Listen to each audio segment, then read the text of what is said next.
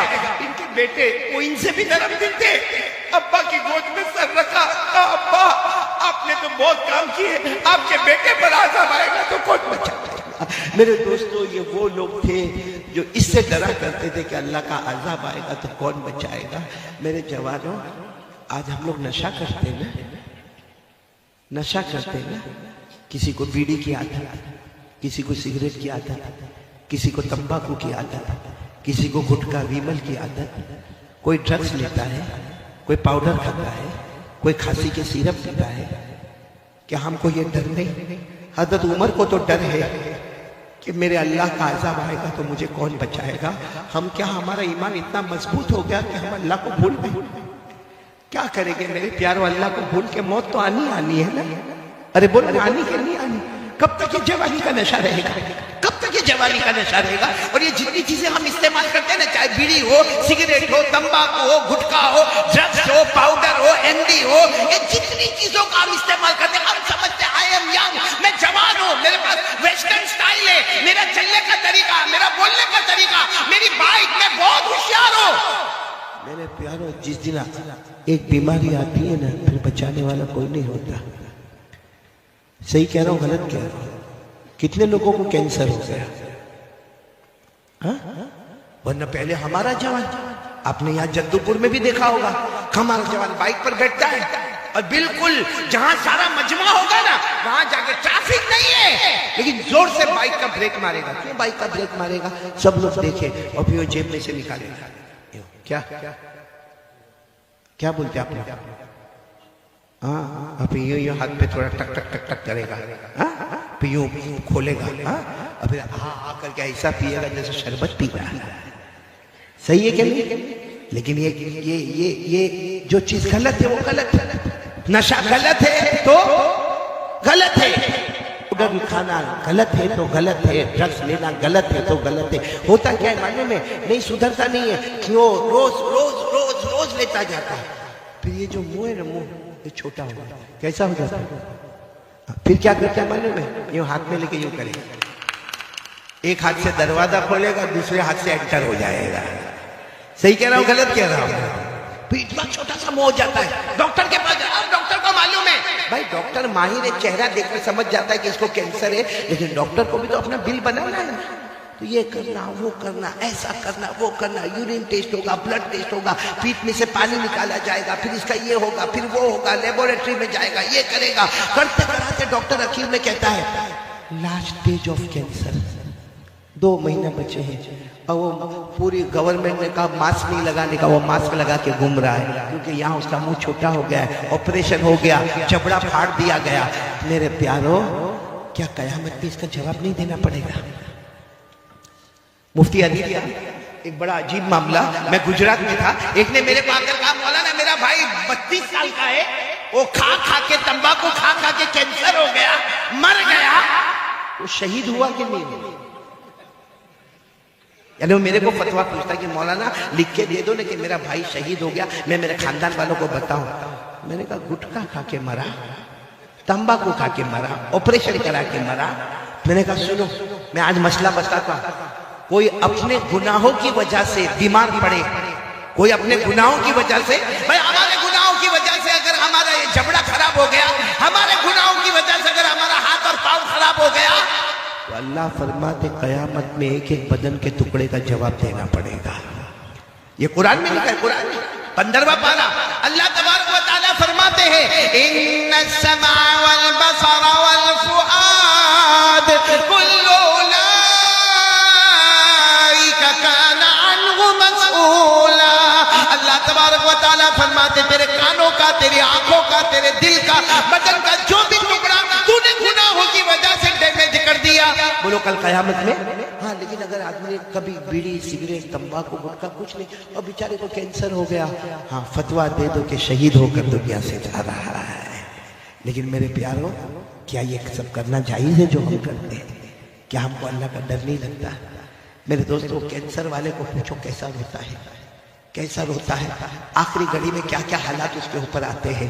میرے دوستو، وہ کینسر جب بدن میں پھیلنے لگتا ہے، لیکن پھر بھی ہماری طبیعت میں سدھار نہیں آتا نا، ہم نہ تو اپنی ماں کے بنے، ہم صحیح میں اپنی ماں کے بھی نہیں بنے، اپنے ابا کے بھی نہیں بنے، ہم اللہ کے بھی نہیں بنے اور مصطفیٰ کے بھی نہیں بنے. ہم کو صرف اپنی مرضی پیاری ہے میرے پیاروں، جس کی وجہ سے آج بربادی اور تباہی کے سوا ہمارے پاس کچھ نہیں ہے. میں پوچھنا چاہتا ہوں، ماں کی کون مانتا ہے؟ ماں کو ماں کون سمجھتا ہے؟ یہ پورا مجمع ہے.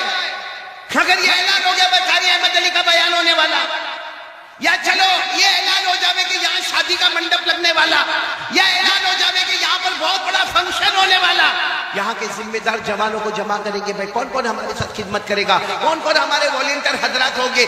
بہت اچھا ہے، سارے کے سارے جوان آ جاتے اور آ کر کہتے ہیں آپ لوگوں کو فکر کرنے کی ضرورت نہیں ہے، کرسی لگانا ہمارا کام ہوگا، ٹیبل لگانا ہمارا کام ہوگا، کھانا کھلانا ہمارا کام ہوگا. ارے چاول ہم لے کر آئیں گے، ارے سالن ہم لے کر آئیں گے، ارے منڈپ ہم لگا دیں گے، لائٹ ہم لگا دیں گے. بہت اچھا ہے، مخلوق کی خدمت ہے. لیکن اس میں سے کسی ایک جوان کو پوچھو، ماں کا پاؤں دباتا ہے کہ نہیں دباتا؟ ماں کے سر پہ کبھی محبت سے ہاتھ پھیرتا ہے کہ نہیں پھیرتا؟ آپ کو ایک بہت عجیب بات سناؤں، ہو سکتا ہے آپ کے جدو پور میں نہیں ہوئے اور بولو آمین نہیں ہوئے، لیکن ایک بہت مالدار ہمارے گجرات کا میرے کو ملا اور اتنا رونے لگا. میں نے کہا بھائی اللہ کا بندہ روتا کائے کو ہے، جو ہے وہ بتا دینا. وہ کہتا میں روتا اس لیے ہوں کہ روز رات کو میں اپنے سیٹنگ روم، بھائی بڑا مالدار ہے، کہا میرا کمرہ ہے، میں عشاء کی نماز پڑھ کے وہاں بیٹھ کے میری تسبیحات پڑھتا ہوں. روز رات کو میرا بیٹا گھر میں داخل ہوتا ہے، ہاتھ میں موبائل ہوتا ہے اور میرے سیٹنگ روم میں چکر لگاتا ہے، موبائل پہ ادھر جا کے بات کرتا ہے، ادھر سے بات کرتا ہے، ادھر بات کرتا ہے، ادھر بات کرتا، پھر اپنے کمرے میں چلا جاتا. ایک بار بھی مڑ کے پوچھتا نہیں کہ ابا آپ کو شوگر ہے، کوئی تکلیف تو نہیں؟ ابا آپ کو پریشر ہے، آپ نے دوا تو لی کہ نہیں لی؟ ابا آپ کا پاؤں تو نہیں دکھتا؟ اور پھر مجھے رو کر کیا کہتا ہے، قاری صاحب کیا بیان میں کہتے ہو؟